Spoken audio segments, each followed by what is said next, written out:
200-250 ઘરોમાં બધામાં પાણી ભરાયું છે અને ખૂબ ખરાબ રીતના લોકોના ઘરમાં પાણી ભરાયું છે. લોકો જે રોજિંદા લોકોનું સામાન બનાવેલું છે ઘર વખરીનું તે બી નુકસાન થઈ ગયું. આજે રાતનાથી વરસાદ ચાલુ જેમાં લોકોના ઘરમાં પાણી ભરાઈ ગયા છે.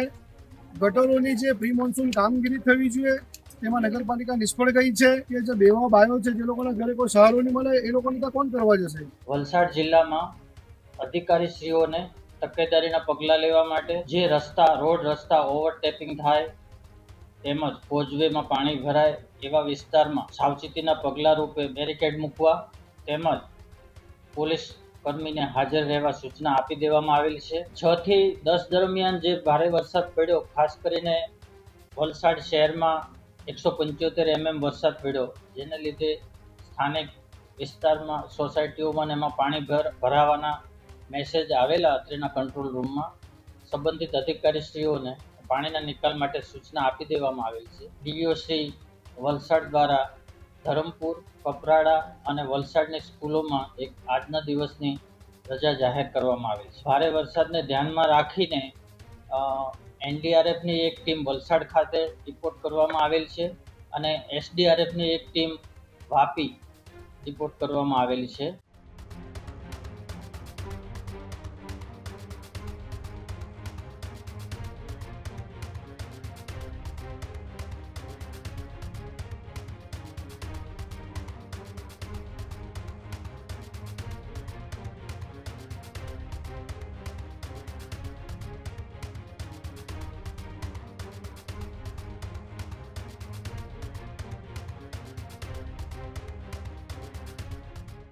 વલસાડમાં ભારે વરસાદ બાદ એનડીઆરએફની ટીમ તૈનાત કરી દેવામાં આવી છે. જ્યાં આસપાસના વિસ્તારોમાં પાણી ભરાતા વિસ્તારની અંદર કોઈ એવી મુશ્કેલી સર્જાય તેના માટે હવે એનડીઆરએફનું નિરીક્ષણ છે. ઔરંગા નદીમાં લો લાઇન વિસ્તારમાં એનડીઆરએફનું નિરીક્ષણ. ભારે વરસાદને લઈને બચાવ દળ એલર્ટ મોડ પર જોવા મળી રહ્યું છે. સ્થિતિને પહોંચી વળવા એનડીઆરએફની ટીમ સંપૂર્ણ સજ્જ જોવા મળી છે. જોખમી વિસ્તારોમાં રહેતા લોકોને સુરક્ષિત સ્થળોએ ખસેડવા માટેની તૈયારી પણ કરાઈ છે. વલસાડમાં સંભવિત પૂર સામે તંત્રની સતર્કતા વધારી છે. એનડીઆરએફની ટીમે વિવિધ વિસ્તારોમાં ગ્રાઉન્ડ સર્વે પણ શરૂ કરી દીધા છે. વલસાડમાં તંત્ર અને એનડીઆરએફનું સંયુક્ત મોનિટરિંગ શરૂ થઈ ચૂક્યું છે. ભારે વરસાદ વચ્ચે નાગરિકોને સાવચેત રહેવા માટે તંત્રે અપીલ કરી, ત્યારે વલસાડમાં ભારે વરસાદ વચ્ચે એનડીઆરએફની ટીમ જે છે તેની એક ટુકડી પહોંચી ચૂકી છે. સૌરાષ્ટ્ર બાદ હવે દક્ષિણ ગુજરાતમાં પણ એનડીઆરએફની ટીમ જે છે તે તૈનાત થઈ ચૂકી છે.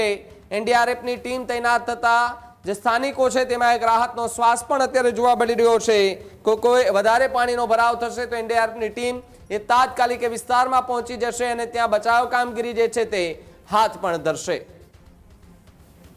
વલસાડ જિલ્લામાં હવામાન વિભાગ દ્વારા 6 તારીખ સુધી રેડ એલર્ટ આપવામાં આવેલ છે. જે અન્વયે વલસાડ જિલ્લામાં અધિકારીશ્રીઓને તકેદારીના પગલાં લેવા માટે તેમજ જે રોડ રસ્તા ઓવરટેપિંગ થાય તેમજ કોઝવેમાં પાણી ભરાય એવા વિસ્તારમાં સાવચેતીના પગલાં રૂપે બેરિકેડ મૂકવા તેમજ પોલીસ કર્મીને હાજર રહેવા સૂચના આપી દેવામાં આવેલ છે. તેમજ અત્રેના જિલ્લામાં જુદા જુદા રસ્તાઓ પૈકી સ્ટેટ હાઈવેનો એક રસ્તો બંધ કરવામાં આવેલ છે. પંચાયતના 25 રસ્તાઓ બંધ કરવામાં આવેલ છે અને અન્ય માર્ગ એમ મળીને કુલ 27 માર્ગો બંધ કરવામાં આવેલ છે. સવારથી અત્યાર સુધી કેટલો વરસાદ? 10 વાગ્યા સુધી. સવારના 6 થી અત્યારના 10 વાગ્યા સુધીમાં વલસાડ તાલુકામાં 175 mm, ધરમપુર તાલુકામાં 62 mm, પારડી તાલુકામાં 71 mm, કપરાડામાં 60 mm, ઉમરગામમાં 29 mm, વાપીમાં 55 mm અને નાના પોંઢામાં 84 mm વરસાદ નોંધાયેલો છે. અચાનક આ રીતે વરસાદ ખાબકતા અને જનજીવન કેટલું ખોરવાયું? હાલમાં 6 થી 10 દરમિયાન જે ભારે વરસાદ પડ્યો, ખાસ કરીને વલસાડ શહેરમાં 175 mm વરસાદ પડ્યો, જેને લીધે સ્થાનિક વિસ્તારમાં સોસાયટીઓમાં એમાં પાણી ભરાવાના મેસેજ આવેલા અત્રેના કંટ્રોલ રૂમમાં સંબંધિત અધિકારીશ્રીઓને પાણીના નિકાલ માટે સૂચના આપી દેવામાં આવેલ છે. હાલમાં સ્થિતિ નોર્મલ છે. સર શાળા કોલેજને લઈને કઈ રીતે? માનનીય કલેક્ટર સાહેબ અને જિલ્લા વિકાસ અધિકારી શ્રી સાહેબના સૂચનાથી ડીઈઓ શ્રી વલસાડ દ્વારા ધરમપુર, કપરાડા અને વલસાડની સ્કૂલોમાં એક આજના દિવસની રજા જાહેર કરવામાં આવી છે. અને વલસાડ શહેરમાં જે રીતે પાણી ભરાયા છે તેના નિકાલ માટે કેટલી ટીમો હાલ અત્યારે કાર્યરત છે અને નોર્મલ થતા હજુ કેટલો સમય લાગશે? હાલમાં આ ભારે વરસાદને ધ્યાનમાં રાખીને એનડીઆરએફની એક ટીમ વલસાડ ખાતે રિપોર્ટ કરવામાં આવેલ છે અને એસડીઆરએફની એક ટીમ વાપી રિપોર્ટ કરવામાં આવેલી છે અને સ્થાનિક તંત્ર દ્વારા હાલમાં સ્થિતિ આજ સાંજ સુધીમાં સંપૂર્ણપણે થાળે પડી જશે.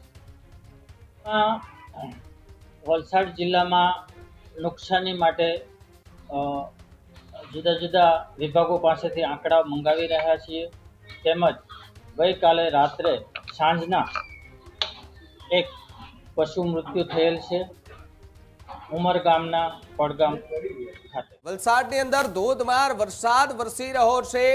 સાથે જ વાત કરવામાં આવે તો દક્ષિણ ગુજરાતમાં હજુ પણ 48 કલાક માટે ભારે વરસાદની આગાહી અપાઈ છે. જ્યાં ગોબી તળાવ વિસ્તારમાં ઘરોમાં વરસાદી પાણી ઘૂસી ચૂક્યા છે, જેના કારણે રાહદારીઓને ભારે મુશ્કેલીનો સામનો કરવો પડી રહ્યો છે. ઘરવખરી અને દુકાનનો સામાન જે છે તેમને પણ નુકસાન પહોંચી ચૂક્યું છે.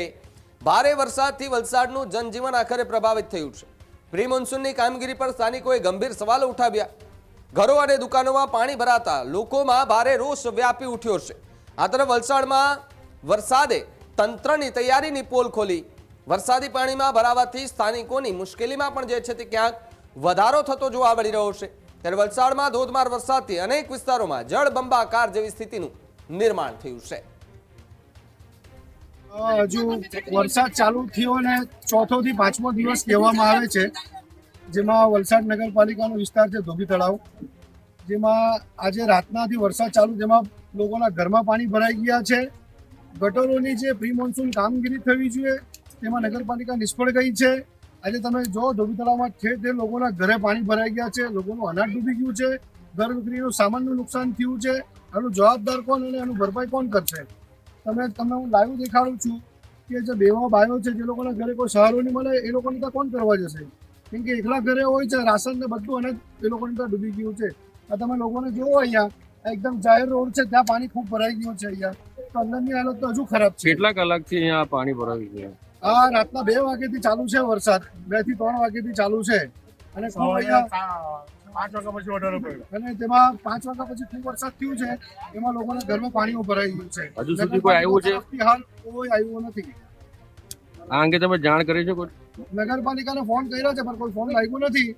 હાલ અમે લોકો હવે જઈને અહીંયા જોશું, થોડી વાર નહીં આવશે તો પછી સ્થાનિકો બધા મળીને નગરપાલિકાનો ઘેરાવો કરશું. અંદાજે કેટલા મકાનમાં પાણી ભરાયું? અહીંયા જે લોકલ સ્લમ એરિયા છે અમારો, અહીંયા 200-250 ઘરોમાં બધામાં પાણી ભરાયું છે અને ખૂબ ખરાબ રીતના લોકોના ઘરમાં પાણી ભરાયું છે. લોકો જે રોજિંદા લોકોનું સામાન બનાવેલું છે ઘર વિક્રીનું, તે બી નુકસાન થઈ ગયું છે.